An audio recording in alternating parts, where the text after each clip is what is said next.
All right, what you got going this morning there, Dave? Well, I think you saw me bending some of this mahogany yesterday, and so I'm kind of taking it out of the clamps to check the bend, and I'm noticing that it's kind of having a hard time holding the bend, and I think that's just, mahogany is just kind of notorious for that. This one looks pretty good. That's a nice bend. It's holding. I think it's tight enough there. However, this one, on the other hand, is the harp side, and this blanket is a little bit lower wattage, and it does not get as hot as that blanket. So what I think I'm going to have to do is I'm just going to put this over in that other mold so that it can just cook it a little bit hotter. So I'm going to take it out of here. This is our little method here. It actually kind of works pretty well. The harp, time consuming to take the wing nuts off, but actually is kind of a nice way to do it. Looks like the waist is getting held okay. The harp arm side, that's a pretty good bend there, so that'll be okay. But I just was noticing this side is not really bending that way. See how it's really, the lower bout does not want to hold its bend. Got a lot of spring back on that one. A lot of spring back. I don't want to have that much spring back, so what I'm going to do is I'm going to just put it into this blanket mold here. I'm going to turn this one on, and I'm just going to clamp her down in here, and I don't even need to bend this arm anymore. I just really need this lower bout cooked a little bit longer. I call it cooking the wood because that's really what you're doing. We're baking it at relatively high temperature, over 200 degrees.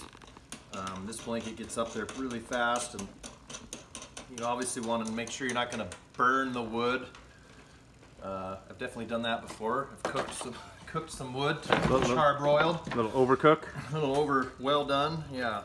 All right, well, we'll check back with you in a little bit. All right, well, welcome back to the shop today. Got a bunch of work to do. Checked in with Dave there about the mahogany bending. I've got this 12-string left-handed guitar to glue a back on a little bit later, but first I'm going to be working on Dave's signature harp guitar, getting that last bit of binding on those two spots there. And so, rock and roll.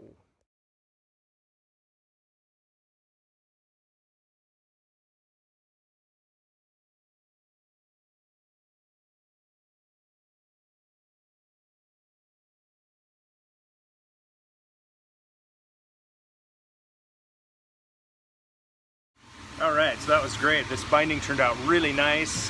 The binding to the side joint turned out really, really great. Sometimes there's a little bit of a couple of gaps in there. Not on this one. This maple binding was really easy to work with. It's seated right up to the walnut, and I love that contrast between the walnut and the maple.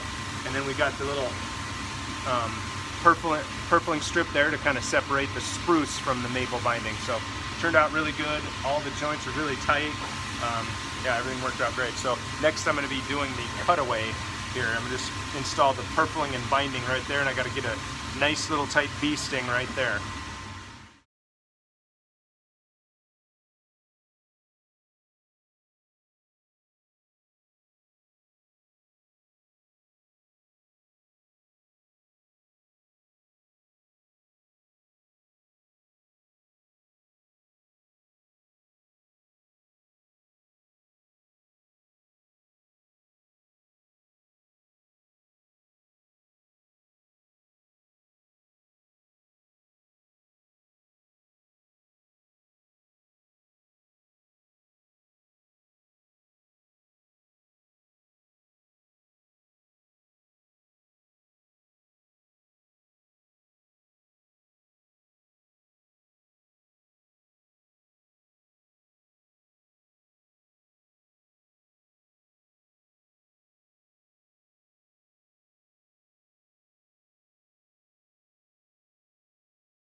All right, well thanks for all the help for that, Dave. That binding job was a little bit of a trick, getting that purfling to be all those bee stings to just be all really perfect and tight.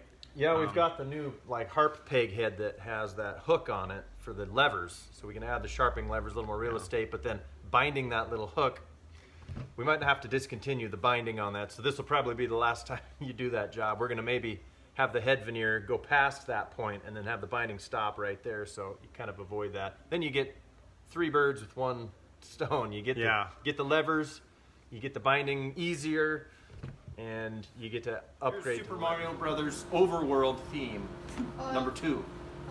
Let's see if I can remember.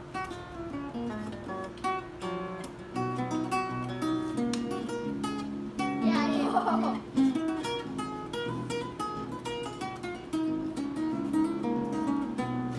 Remember? Yeah, that's really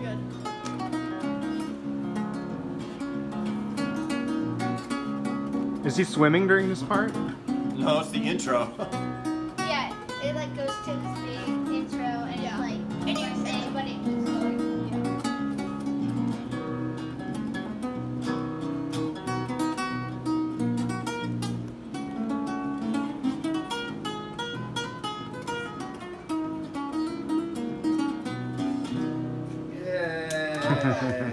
Did you recognize it? Yeah.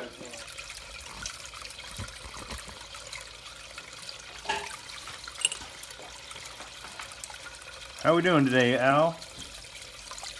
You hanging in there, buddy? You hungry?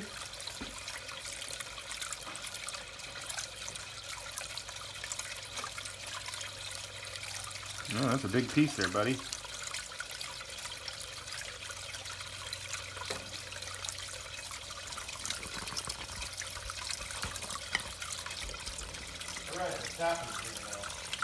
What's happening in the shop today?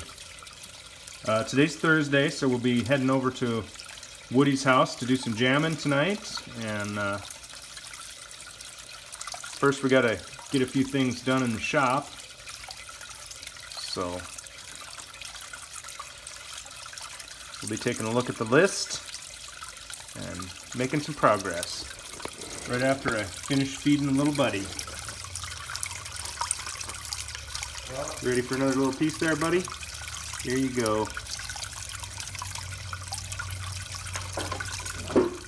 All right, it's a whole new day, and we're back in the shop getting some work done. I've got this back right here for the 12-string left-hander that I'm going to be taking out of the Go Bar clamping deck, and I'm going to try to get that glued up today. Also, I think there's a top bracing job I need to do for the left-handed harp guitar. That's the 24-string. And besides that, I think there's one other thing. Oh, I've got Dave's signature harp guitar that I'll be checking the binding on that I glued in last night. So stick around with me.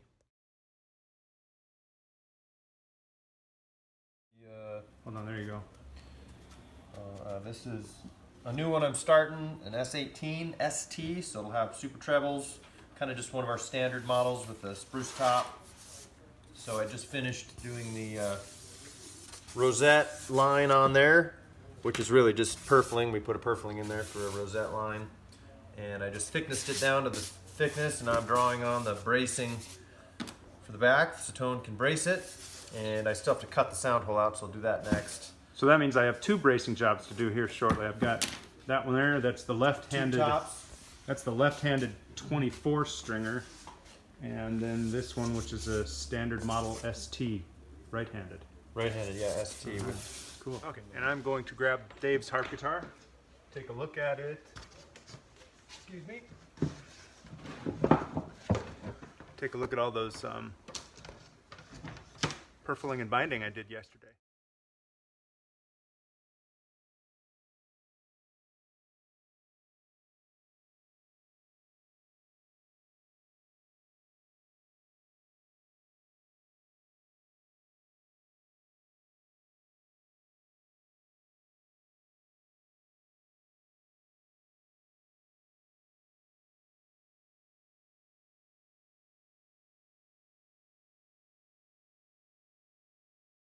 So I got to cut the extra material off of the peg head here down to the nut line.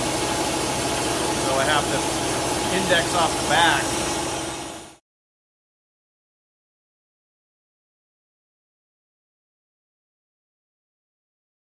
You feel like you're up for it? So I'm questioning Dave whether or not I have to miter this very last. Looks like that'll be a tough cut to do.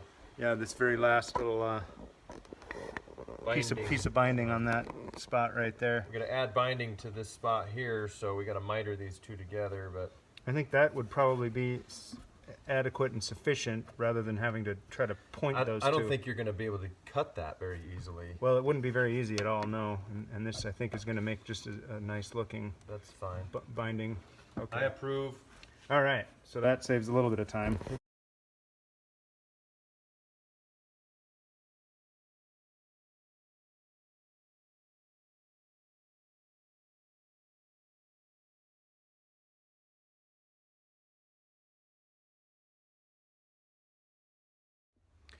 All right, so I'm super happy with the way that those binding points worked out on Dave's harp guitar.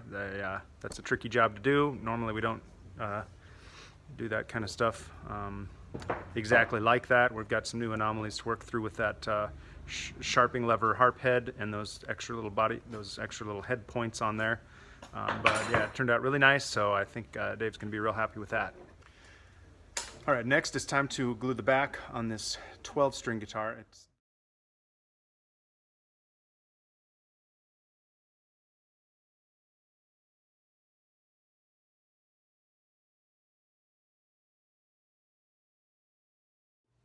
Okay, so I got this back all ready.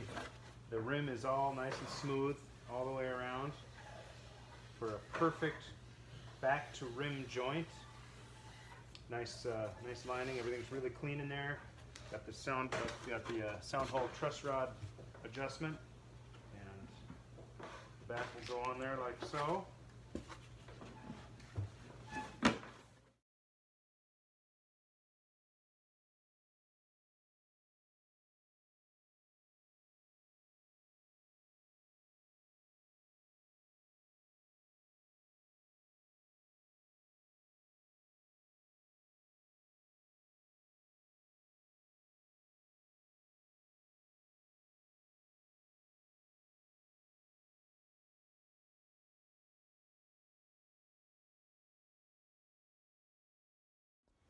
Alrighty, so I had a little bit of lunch, and Dave took off. He has a concert to go to and do the audio, video, all that stuff for a classical guitar concert over there in Post Falls. Anyway, he's gone, and I have to do a couple more things. I'm going to brace this top for the left-handed guitar, and I think I'm going to brace a back too, so stick around for the fun.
All right, so that was a lot of work. I got this top braced for the left-handed. I believe that's for the 24 stringer. So yeah, looked real good. I've got all the braces in there nice and tight. And then this is the back for, I don't know. Is that the back for the 24 stringer? Yeah, so that's the top and the back for the 24 stringer. I noticed there was one little thing here. There's a tiny little, there's a tiny little, you see right there, just a little bit of a surface dent. I think that was a knot or something in the rosewood that came out in the sanding. So I think what I'm going to do is just put a little cleat over that, and it's not structural or anything. It's not through to the other side, so it'll look normal and be totally functional. But I'm going to just fill that nice little guy in with a little rosewood diamond cleat. All right, so there you have it, a tiny little diamond cleat, and that will go like so, right there. That was a pretty large couple of days in the shop. Made a lot of progress, and everything turned out real nice that we were working on. I'm over here in the greenhouse checking on the old turtle pond, but I don't see Al anywhere. Aloysius the turtle is missing in action. So, anyways, again, thank you guys for joining us here at the Tone Devil Guitar Shop on the YouTube channel. Please leave us some comments down there. We'd love to interact with you a little bit more. Yeah, we're really happy to be doing what we're doing, and we'd love to just keep on producing these videos. And we'll look forward to checking in with you guys next week. Have a good one.